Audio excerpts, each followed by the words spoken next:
Rico, anak, nanay to, wag mo akong iwan.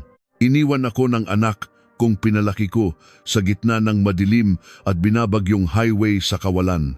Sa kasagsagan ng malakas na ulan at hanging parang yelo, sa isang kalsadang napapalibutan ng kadiliman, unti-unti akong namamatay sa ginaw. Habang pinagmamasdan ko ang papalayong pulang ilaw ng SUV na sinasakyan nila, isang katotohanan ang tumampal sa akin. Hindi ito aksidente, isa itong planadong pagpatay. Pero hindi ako namatay, nakaligtas ako. At nangako ako sa sarili ko, mabubuhay ako at sa sarili kong mga paa haharapin ko silang muli. Bago magsimula ang kwento, kung maaari ay i-like at mag-subscribe po kayo at mag-iwan ng komento kung saan ninyo ito pinakikinggan. Naway mapuno ng swerte ang lugar na iyan para sa inyo. Magandang araw.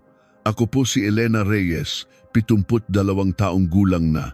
Mahigit 40 taon akong nabuhay bilang isang ina na mag-isang nagtaguyod sa aking anak sa pamamagitan ng pananahi.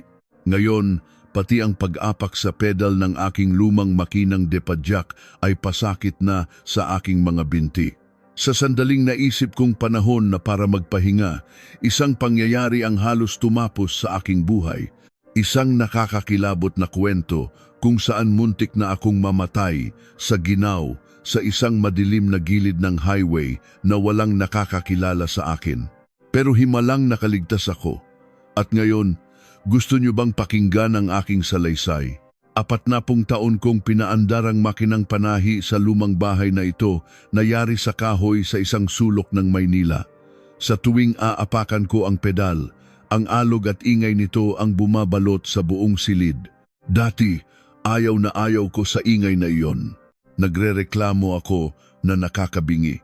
Pero ngayon, kung wala ang tunog na iyon, ang tahanang ito ay napakatahimik at nakakatakot. Nang gabing iyon, naghanda ako ng hapunan. Dahil mag-isa lang naman ako, simple lang ang pagkain. Isang mangkok ng sinigang na baboy, 2 pirasong pritong isda, at kanin.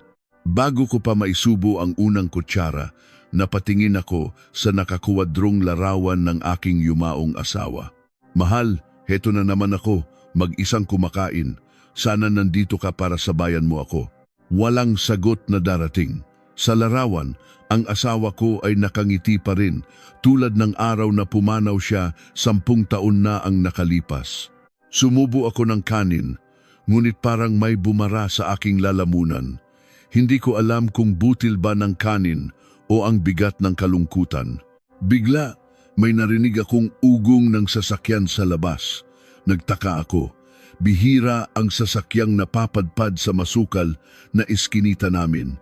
Huminto ang makina at maya-maya'y may kumatok sa aming pinto. Pagbukas ko, ang anak kong si Rico ang bumungad sa akin. Sa tabi niya, ang manugang kong si Gigi, may bitbit na mga kahon ng regalo at isang matamis na ngiti. Hindi ako makapaniwala sa nakikita ko. Kailan ba ang huling uwi ng mga ito?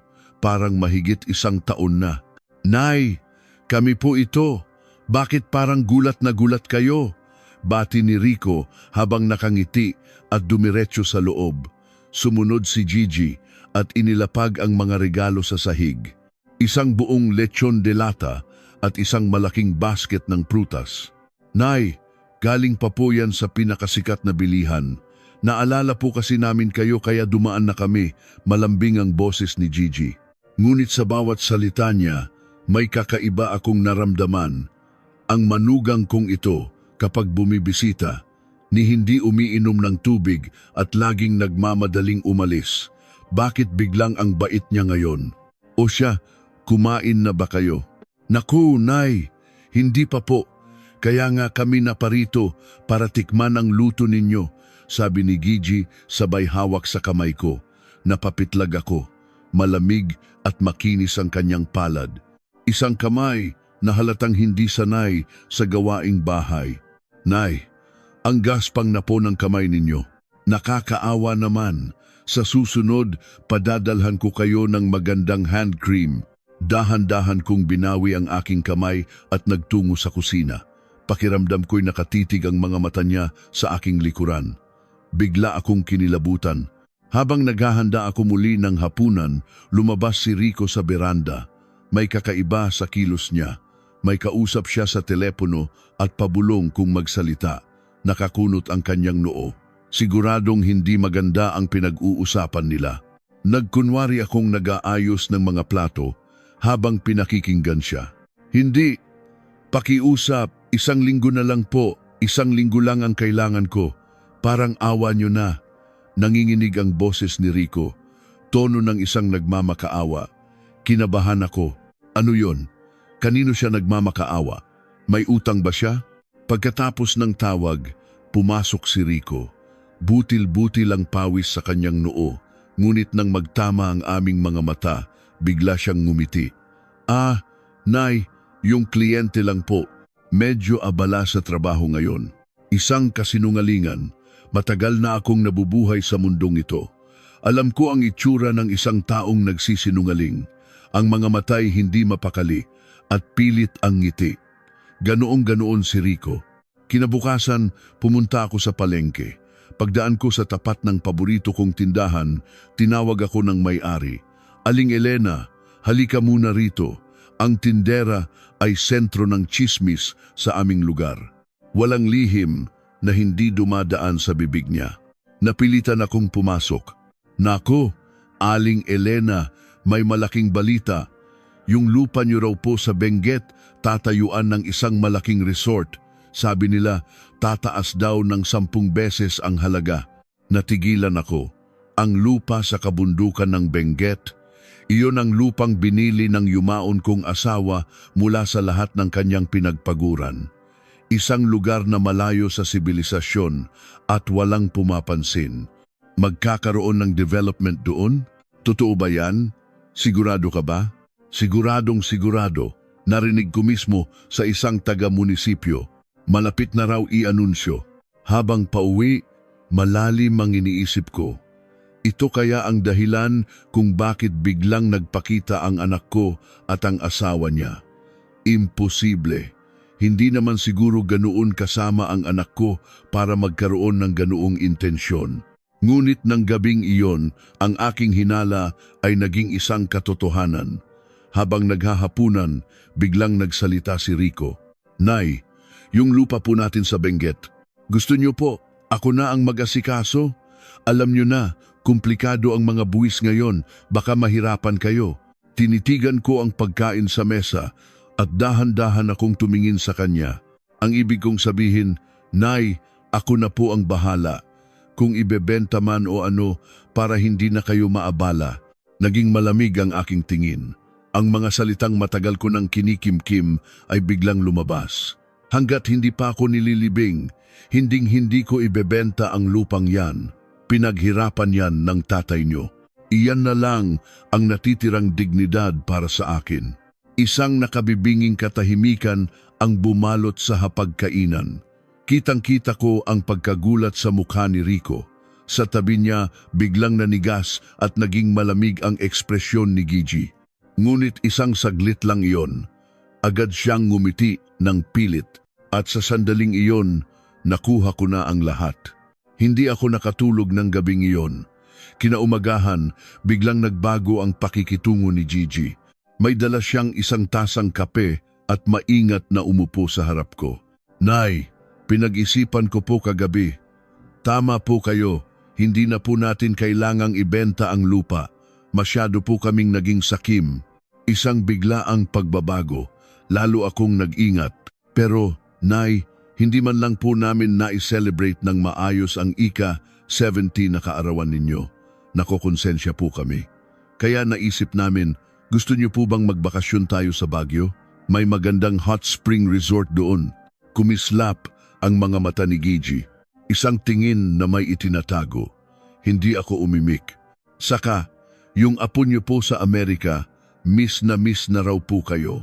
Kung pupunta tayo doon, matatawagan natin siya sa video call. Sa pagbanggit ng aking apo, nang hina ang loob ko. 3 taon ko nang hindi nakikita ang apo kong si Paulo. Halos malimutan ko na ang kanyang mukha. Pag-iisipan ko, Iyon lang ang nasabi ko. Bago ang araw ng aming pag-alis, nag-empake ako. Lumapit si Gigi. Nay, ako na po ang mag-aayos ng gamit ninyo. Wag na. Ako na. Matigas ang sagot ko. Pakiramdam ko'y may hinahanap siya sa mga drawer ko. Habang nag-aayos ng gamit, kinuha ko ang original na titulo ng lupa. Unang naisip kong ilagay ito sa ilalim ng maleta. Ngunit may bumabagabag sa akin.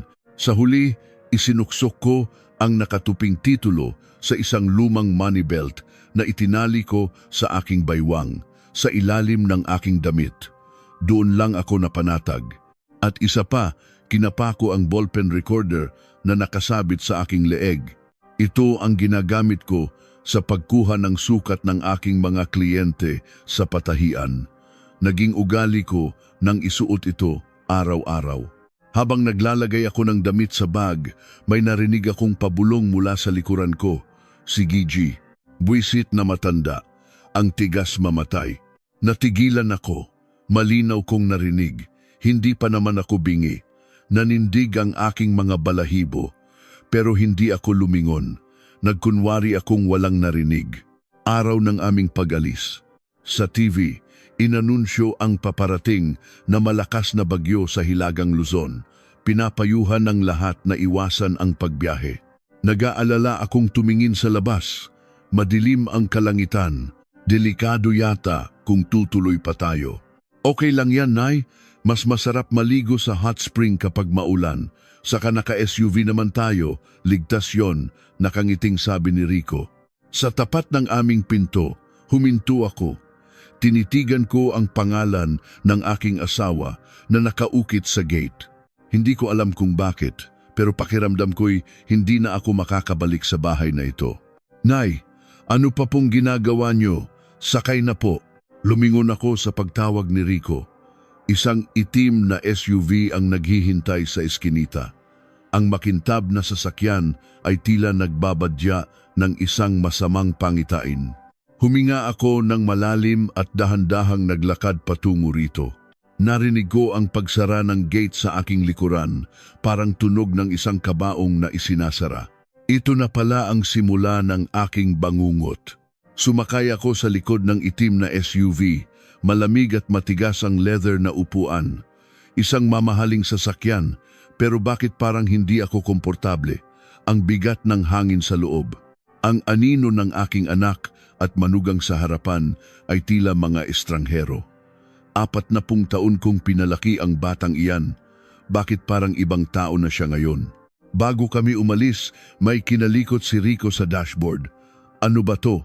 Ayaw tumigil sa pagtunog. Sira yata. Sa salamin, nakita ko ang ginagawa niya. Binubunot niya ang saksakan ng dashcam. Sanay na sanay ang kanyang mga daliri. Hindi ito ang unang beses niyang ginawa. Napak-natural ng kanyang kilos. Kumabog ang dibdib ko. Bakit niya pinapatay ang dashcam? Bakit kailangang itigil ang pag-record? Mayroon ba siyang ayaw maiwan na ebidensya? Ang hinala ko'y tuluyan ng naging katiyakan. Nagkunwari akong nakatingin sa labas habang lihim na ipinasok ang kamay ko sa ilalim ng aking damit. Pinindot ko ang record button ng aking ballpen recorder. Isang maliit na click ang narinig ko. Nakita kong umilaw ang pulang tuldok at agad ko itong tinakpan. Umarangkada na ang sasakyan. Pagpasok namin sa NLEX, nilakasan ni Gigi ang radyo. Isang masayang kanta ang umalingaw-ngaw. Ngunit sa kabila ng ingay, narinig ko ang kanilang mga bulungan. Ngayong gabi, sigurado na, huwag kang mag-alala, walang CCTV doon. Mahina ang kanilang boses, ngunit sapat na para marinig ko. Nanindig ang balahibo ko, nanginginig ang aking mga kamay. Ngunit ipinikit ko ang aking mga mata at nagtulog-tulugan. Alam kong hindi ako dapat gumawa ng eksena. Kailangan kong magmasid. Sana mali lang ang dinig ko. Makalipas ang 1 oras, naramdaman kong kailangan kong gumamit ng banyo. Rico, anak, para muna tayo sa gasoline station. Naiihi ako. Ay, Nay, konting tiis na lang po. May mas magandang stopover sa unahan. Masyadong maraming tao rito. Walang bahalang sagot ni Rico habang nilalagpasan namin ang isang malaking gasoline station. Kinakabahan, kinapa ko ang titulo ng lupa sa aking baywang. Ang tigas nito ang tanging nagbibigay sa akin ng lakas. Nilagpasan namin ang pangalawang stopover, pati ang pangatlo. Hindi ko na kaya. Rico, hindi ko na talaga kaya. Kahit saan na lang, itabi mo muna. Nay, malapit na po talaga tayo, sabi ni Gigi habang nakangiting lumingon sa akin. Isang ngiti na nakakakilabot. Ngiti sa labi pero hindi sa mata. Malamig na tingin, parang isang hayop na nakatingin sa kanyang biktima. Pagpasok namin sa mga paakyat na kalsada ng Benguet, nagsimulang bumuhos ang ulan. Ang dating ambon ay naging isang malakas na bagyo. Mabilis ang pag-andar ng wiper ng sasakyan. Ang tunog nito ay parang tibok ng puso ko, ngunit may dalang masamang pangitain. Naku, ang lakas ng ulan, kaya pa ba natin? Kayang-kaya, Nay. Titila rin yan mamaya. Kalmado ang boses ni Rico. Pero habang tumatagal, lalong lumalakas ang ulan at hangin. Halos wala nang makita sa daan. 9:00 na ng gabi. Tinatahak namin ang isang madilim at liblib na bahagi ng highway sa bundok. Kadiliman at matataas na puno lang ang nasa paligid. Paminsan-minsan may dumadaang malaking truck na bumubusina. Sa bawat daan nila, yumanig ang aming sasakyan. Paano kung masiraan kami rito?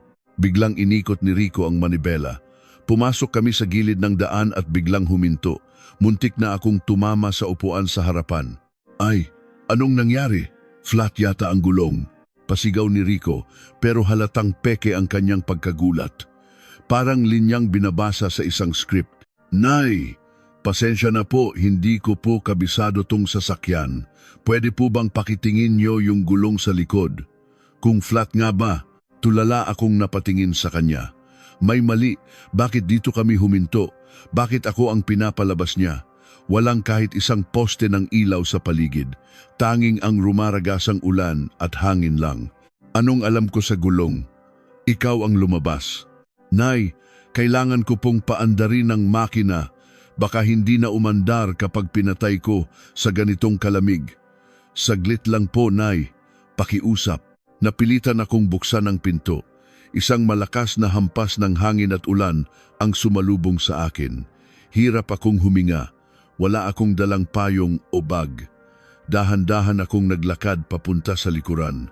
Bawat hakbang ko'y lumulubog sa putik. Nang yumuko ako para silipin ang gulong, isang malakas na CLICK ang narinig ko. Ang tunog ng mga pintong nilock. Nagangat ako ng tingin. Biglang umarangkada ang SUV. Tumilansik ang putik sa aking mukha. Rico! Rico! Sumigaw ako habang hinahabol ang sasakyan, ngunit nadulas ako sa maputik na daan. Bumagsak ako. Naramdaman ko ang sakit sa aking mga tuhod at palad, ngunit mas matindi ang takot na bumalot sa akin. Nanay mo to. Rico, balikan mo ako. Sigaw ako ng sigaw. Ngunit ang pulang ilaw ng SUV ay unti-unting naglaho sa gitna ng bagyo. Napaupo ako sa putikan, tulala. Umiyak ako. Ngunit ang mga luha ko'y kasamang hinuhugasan ng ulan. Hindi kaya. Totoo ba to? Iniwan talaga nila ako. Biro lang siguro, babalik din sila. Ngunit lumipas ang 5 minuto, 10 minuto. Walang bumalik. Ang tanging dumadaan ay mga malalaking truck na nagdudulot ng malakas na hangin na halos itumba ako. Kumapit ako sa bakal na harang sa gilid ng daan. Wala akong cellphone.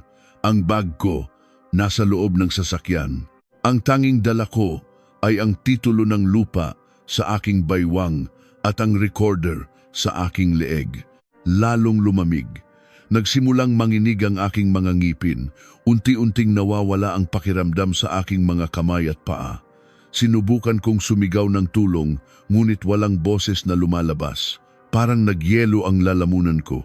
Ang mga sasakyang dumadaan ay hindi ako napapansin sa gitna ng bagyo. Lumipas ang kalahating oras. Ang buong katawan ko'y parang naging isang bloke ng yelo. Hirap na akong imulat ang aking mga mata. Biglang nag-flashback ang lahat. ang mukha ng yumaon kong asawa, ang mga araw na sinusubuan ko pa si Rico, ang batang tinuruan kong maglakad at inihahatid sa eskwela. Paanong naging ganito siya? Saan ako nagkamali? Nawawalan na ako ng malay. Naramdaman ko ang isang kakaibang init, parang nakahiga ako sa isang mainit na banig. Ito na ba yon? Sinusundo na ba ako? Mahal, parating na ako. Hintayin mo ako.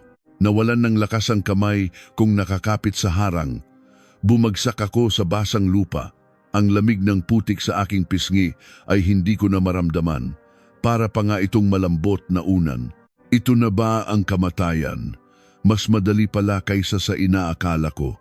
Ang huling pumasok sa isip ko, pinatay ako ng sarili kong anak dahil sa pera. At ipinikit ko ang aking mga mata. Nilamon ako ng kadiliman. Ang tunog ng bagyo ay unti-unting naglaho. Ito ang huling alaala ko ng gabing iyon. Sa gitna ng impyernong iyon, akala ko'y katapusan ko na. O baka nga, sa isang paraan, namatay na ako. Ang puso ko, bilang isang ina na pinagtaksilan ng sariling dugo at laman, ay tiyak na namatay ng gabing iyon. Ngunit ang katawan ko ay humihinga pa. At iyon pala ang magiging simula ng aking paghihiganti. Mainit, kakaibang init. Kanina lang ay namamatay na ako sa ginaw sa gitna ng bagyo, pero ngayon parang nakahiga ako sa isang komportableng kama. Nasa langit na ba ako? Paulit-ulit na nawawala at bumabalik ang aking ulirat. May mga boses akong naririnig. Nanay, gising po. Nanay, may tumatapik sa aking pisngi. Isang kamay na magaspang ngunit may pag-aalala. Sinubukan kong imulat ang aking mga mata, ngunit mabigat ang mga ito. Nang sa wakas ay naidilat ko ng bahagya, isang nakakasilaw na ilaw ng headlight ang sumalubong sa akin. Buhay siya. Dalhin mo rito ang kumot, bilis. Boses ng isang lalaki, malaki at malakas. Naramdaman kong binuhat ako. Naamoy ko ang pinaghalong amoy ng langis at pawis. Dumampi sa pisngi ko ang magaspang na tela ng kanyang damit. Narinig ko ang mabilis na tibok ng kanyang puso. Nang magkamalay ako, nakahiga na ako sa passenger seat ng isang malaking truck. Ang init mula sa heater ay dumadampi sa aking mukha. Isang makapal na kumot ang bumabalot sa akin. Central, may emergency dito. May nakita akong matanda sa gilid ng daan. Malala ang hypothermia. Papunta na kami sa pinakamalapit na ospital. Ang driver, isang lalaking nasa edad 40, ay kausap ang isang radyo. Mukhang magaspang pero may kabaitan sa kanyang mga mata. Pawis na pawis siya. Nanay, okay lang po kayo? Papunta na po tayo sa ospital. Kapit lang po kayo. Sinubukan kong sumagot pero walang boses na lumabas. Tumango na lang ako. Dumaan ang truck sa mga kalsada ng isang maliit na bayan. Ang mga ilaw ng poste at tindahan ay kumikislap sa bintana. Maya-maya, huminto kami. Binuhat ako muli ng lalaki. Nakita ko ang maliwanag na ilaw ng emergency entrance. Hypothermia. Temperature is too low. Prepare IV fluids. Sigaw ng mga nurse. Narinig ko ang tunog ng gunting na pinuputol ang aking basang damit. Ang paborito kong bestida. Ang sakit ay nagsimulang bumalik habang umiinit ang aking katawan. Ang aking mga daliri ay parang sinusunog. At muli, nawalan ako ng malay. Pagmulat ko, isang puting kisame ang nakita ko. Nakakonekta ang kung ano-ano sa aking katawan. Swero sa aking braso, oxygen tube sa aking ilong. Gising na po kayo, nanay, sabi ng isang nurse. Nasaan ako? Paus kong tanong. Nasa ospital po kayo, sa ICU. 3 araw po kayong walang malay. Buti na lang po at nadala kayo rito agad. 3 araw? At sa isang iglap, bumalik lahat ng alaala ang pag-iwan sa akin ng aking anak. Ang pulang ilaw ng SUV, ang malamig na tingin ni Gigi. Bumuhos ang aking mga luha, hindi ko mapigilan. Makalipas ang 1 oras, bumukas ang pinto. Pumasok ang lalaking nagligtas sa akin. May dala siyang basket ng prutas. Nakaayos na siya ngayon, nakapormal na damit. Aling Elena, buti po at gising na kayo. Elena, kilala niya ako? Pamilyar ang kanyang mukha. Kilala mo ba ako, iho? Hindi niyo po ba ako naaalala? Ako po si Marco. Marco, sa pangalang iyon, isang alaala ang bumalik. 25 taon na ang nakalipas. Isang payat na tinedier ang laging nakatambay sa tapat ng aking patahian, gutom na gutom. Pinapasok ko siya at pinakain ng mainit na lugaw at pandesal. 3 taon siyang tumulong-tulong sa akin kapalit ng pagkain. Isang batang kalye na iniwan ng mga magulang. Marco, ikaw ba yung batang? Opo, Aling Elena, ako nga po. Kung hindi niyo po ako pinakain noon, malamang patay na po ako. Habang buhay ko pong tatanawin na utang na loob yon. Hinawakan niya ang aking kamay. Magaspang pero mainit. Ano nang ginagawa mo sa buhay ngayon? May-ari po ako ng isang trucking and logistics company. Mayroon po kaming 200 truck. Hindi ako makapaniwala. Ang batang kalye noon, isa ng CEO ngayon. Paano ka napadpad doon ng gabing iyon? Nagkaroon po ng problema sa deliveries dahil sa bagyo. Ako na po mismo ang nag-drive para sa isang urgent na kargamento ng gamot at doon ko po kayo nakita. Pero, Aling Elena, seryoso niyang tanong, bakit po kayo nandoon sa gitna ng kawalan sa kasagsagan ng bagyo? Imposible pong mapunta kayo roon nang walang sasakyan. Hindi ako makasagot. Nahihiya akong aminin. Paano ko sasabihin na ang sarili kong anak ang gumawa nito sa akin? Nawala lang ako. Aling Elena, tinitigan niya ako. Pakiusap po, magsabi po kayo ng totoo. Sa akin, pwede po kayong magtiwala. Sa kanyang mga mata, nakita ko ang sinseridad. Sa huli, nagsalita ako, nanginginig. Iniwan ako ng anak ko, ng sarili kong anak. Kasabay ng mga salitang iyon, bumuhos muli ang aking mga luha. Ang lahat ng sakit, galit at pagtataksil ay lumabas. Niyakap ako ni Marco at hinayaang umiyak. Aling Elena, ito po pala, nahulog mula sa damit ninyo. Inabot niya ang aking ballpen recorder. Sinubukan kong buksan, ngunit ayaw na. Patay na. Sira na yata. Baka po na-discharge lang dahil sa lamig. Huwag po kayong mag-alala. May technical team po kami sa kumpanya. Susubukan po naming i-recover. Kinuha niya ang recorder.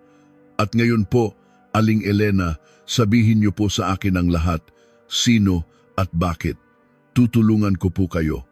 Hindi, titiyakin kong tutulungan ko kayo. May apoy sa kanyang mga mata. Apoy ng galit. Ako na po ang magiging anak ninyo. Hindi natin ito palalagpasin. Dudurugin natin sila. Sa mga salita niyang iyon, isang pag-asa ang sumibol sa aking puso. Ang apoy ng paghihiganti. Oo, hindi ako pwedeng mamatay na lang. Kailangan nilang pagbayaran ang ginawa nila. Kailangan nilang makita na buhay ako. 1 linggo na ako sa ospital. Inilipat ako ni Marco sa isang private room. Sa bintana, tanaw ko ang mga ilaw ng syudad. Gabi-gabi, binabangungot ako. Isang hapon, binuksan ko ang TV. At doon, nakita ko ang isang pamilyar na mukha, si Rico. Nasa harap siya ng mga kamera, namumula ang mata at humihikbi. Sa tabi niya, si Gigi, umiiyak din. Nanay, nasaan ka man? Bumalik ka na po. Hindi po namin kaya nang wala kayo. Patawarin niyo po kami. Umiiyak na sabi ni Rico. Ang lalaking nag-iwan sa akin para mamatay ay umaarte ngayon na isang mapagmahal na anak. Nasusuka ako. May konting pagkaulyanin na po kasi ang nanay namin, sabi ni Gigi. Nagpaalam lang po siyang magbabanyo sa isang stopover, tapos hindi na po namin nakita. Sana pala hindi namin siya iniwang mag-isa. Ulyanin, ginagawa nila akong isang matandang wala sa sarili. Sumisigaw ang balita sa TV. 70 anyos na lola nawawala sa gitna ng bagyo, pamilya na nanawagan. Mga sinungaling, mga demonyo, kayo ang nag-iwan sa akin, sigaw ko sa TV. Biglang bumukas ang pinto. Si Marco, nakita niya ang TV at tumango. Napanood niyo na po pala. Marco, Ano tong mga pinagsasasabi nila? Kalma po, Aling Elena. Plinano po nila yan. Nag-file sila ng false missing person report. Ginawa nila kayong ulyanin para kung sakaling bumalik kayo, walang maniniwala sa inyo. At may isa pa po akong balita, sabi ni Marco. At inilabas ang aking recorder. Na-recover po ng team namin. Pinindot niya ang play. Sa gitna ng static, narinig ko ang mga boses. Sa ganitong panahon, 1 oras lang, yelo na yon. Sigurado ka ba? Boses ni Gigi. Sigurado. Walang CCTV doon. Missing person lang ang kalalabasan niyan, sagot ni Rico. Ang tigas din mamatay ng matandang yon. Kapag nakuha na natin ang pera sa lupa, bibili agad tayo ng kondo sa BGC, yung may view. Narinig ko ang kanilang mga halakhak. Nanigas ang buo kong katawan. Hindi ako makahinga. Totoo nga, planado nilang patayin ako. Aling Elena, anong gagawin natin ngayon? Tanong ni Marco. Tumingin ako sa labas. Papalubog na ang araw. Ang langit ay kulay dugo. Dahan-dahan akong nagsalita. Itago mo na buhay ako. Hayaan mong isipin nilang patay na ako. Hayaan mo silang hanapin ako o magpanggap na hinahanap ako. Ano po ang plano ninyo? Ginawa nila akong ulyanin, hindi ba? Pwes, ako naman ang magiging multo nila. Isang multong magmamasid, mangangalap ng ebidensya at sa tamang panahon, wawasak sa kanila. Naging malamig at matigas ang aking boses. Tumango si Marco. Masusunod po at isa pa po, Aling Elena, nalaman ko na po ang dahilan. May utang po sila sa mga loan shark, malaki, at sinusubukan na nilang ibenta ang bahay at lupa ninyo. Pero may problema sila, dagdag niya. Wala sa kanila ang original na titulo ng lupa. Hindi sila makagalaw. Nagkakagulo na sila sa paghahanap. Napangiti ako, isang mapait na ngiti. Ang titulo ay ligtas na itinago ni Marco. Simula bukas, Marco, magre-rehab ako. Kailangan kong makalakad ulit. Hindi pwedeng nakahiga lang ako habang naghihiganti. At ipamanman mo sila, bawat kilos, bawat kausap. Nang gabing iyon, plinano ko ang lahat. Hindi ko sila papatayin, pero wawasakin ko sila. Ikukulong, babawiin ang lahat. Ang dating Elena Reyes ay namatay na sa highway na iyon. Ang kaharap ninyo ngayon ay isang multo ng paghihiganti. 2 linggo na ako sa therapy. Araw-araw, pilit kong pinapalakas ang aking mga binti. Dumadalaw si Marco halos araw-araw, may dalang pagkain at suporta. Siya na hindi ko kadugo, pero higit pa sa anak ang turing sa akin.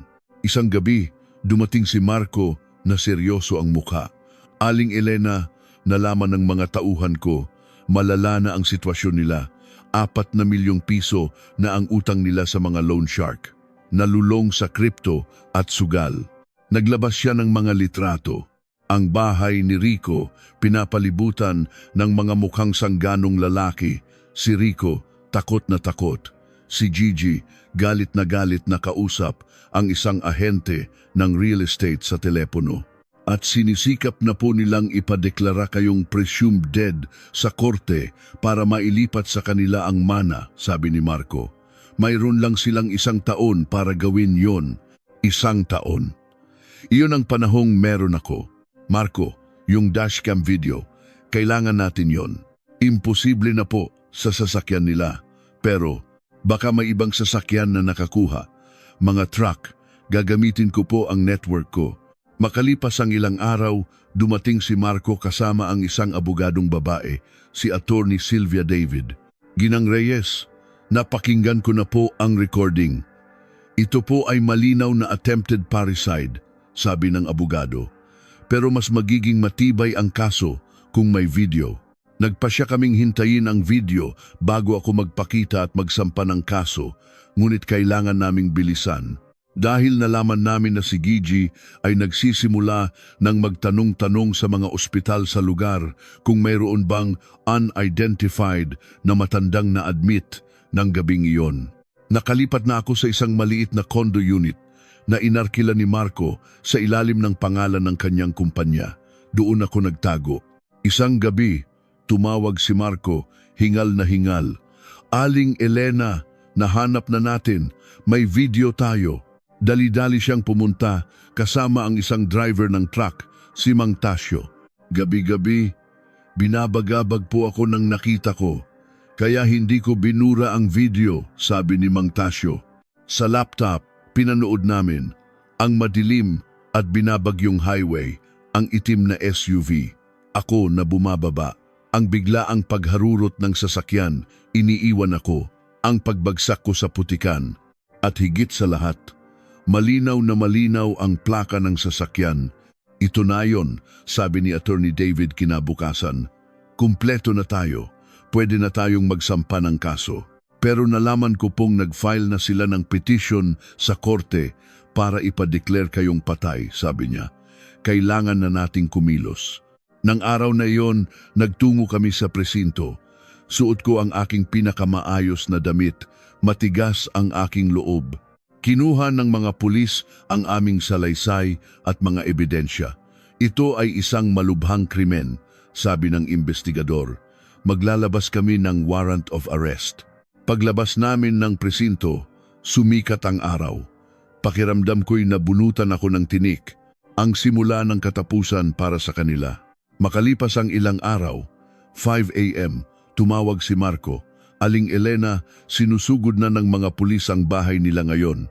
Ang sandaling pinakahihintay ko. Nilarawan sa aking isip ang gulat at takot sa kanilang mga mukha. Nang umagang iyon, pumunta kami sa presinto. Nandoon sila sa interrogation room. Pumasok ako. Ang itsura ni Rico, nang makita niya ako, ay hindi ko malilimutan. Para siyang nakakita ng multo. Nanlaki ang mga mata, namutla, nanginginig. Si Gigi naman ay puno ng galit at pagkamuhi. Rico, mahinahon kong sabi, naaalala mo ba ang sinabi mo? Ang tigas mamatay ng matandang yon. Naka-record lahat. Iplinay ko ang audio. Narinig sa buong silid ang kanilang masasamang plano. Ipinakita ng pulis ang dashcam video. Yumuko si Rico. Bumagsak sa aking harapan, lumuhod at nagumpog ng ulo sa sahig. Nanay, patawarin niyo po ako. Nagdilim lang po ang isip ko dahil sa utang. Patawad po. Tinitigan ko siya ng malamig. Ang tawad sa korte mo hingin, hindi sa akin. Tumalikod ako. Sa likod ko, narinig ko ang kanyang hagulgol. Si Gigi nanatiling tahimik, masama ang tingin, walang pagsisisi. Paglabas ko, nang hina ang aking mga tuhod, niyakap ako ni Marco. Pwede na po kayong umiyak, Aling Elena. At umiyak nga ako. Hindi ko alam kung sa galit, sa lungkot o sa tagumpay. Habang papalabas kami, isang pamilyar na boses ang tumawag. Lola, ang apo kong si Paulo. Tumatakbo, umiiyak. Niyakap niya ako ng mahigpit. Lola, buhay po kayo. Lola, hindi ko po alam. Patawarin niyo po sila, pero hindi ko po alam. Niyakap ko siya pabalik. Ang tanging inosente sa lahat ng ito. Alam ko, apo, alam ni Lola. 6 na buwan ang lumipas, natapos ang paglilitis. Si Rico ay nahatulan ng 6 na taong pagkakakulong. Si Gigi, 5. Paglabas ko ng korte, naramdaman kong tapos na ang lahat. Ano na po ang plano ninyo ngayon, Aling Elena? Tanong ni Marco. Inalagaan ko si Paulo. Ibinenta ko ang lupa sa Benguet sa halagang 200 milyong piso. Binigyan ko si Marco ng malaking halaga bilang pasasalamat. Ang natira, ginamit ko para magbukas ng isang maliit na patahian. Tahi ni Elena. 1 taon matapos ang gabing iyon sa highway, nag-celebrate kami. Si Marco, si Paulo at ako. Isang cake na may isang kandila. Happy birthday po, Aling Elena. Ang araw na muli kayong isinilang, sabi ni Marco. Pumikit ako at humiling. Hindi na para sa paghihiganti, kundi para sa isang payapang buhay. Para makita kong lumaki si Paulo na isang mabuting tao para sa kalusugan at kaligayahan. Sa labas, nagsimulang umambon. Dati, ang ulan ay simbolo ng takot at kamatayan. Ngayon, para itong isang biyaya, isang paglilinis. Minsan, naisip ko pa rin si Rico, pero wala nang galit. Ang pagkamuhi ay lason, na ako lang din ang malalason. Ang buhay ko ngayon ay nakasentro kay Paulo at sa aking munting patahian. Ito ang aking kuwento. Ang kuwento ng isang inang pinagtaksilan, muntik nang mamatay, naghiganti at muling bumangon. Kung kayo man ay dumadaan sa isang madilim na pagsubok, huwag kayong susuko. Dahil ang bawat katapusan ay simula rin ng isang panibagong pag-asa. Darating din ang tagsibol, gaano man kahaba at kalamig ang taglamig.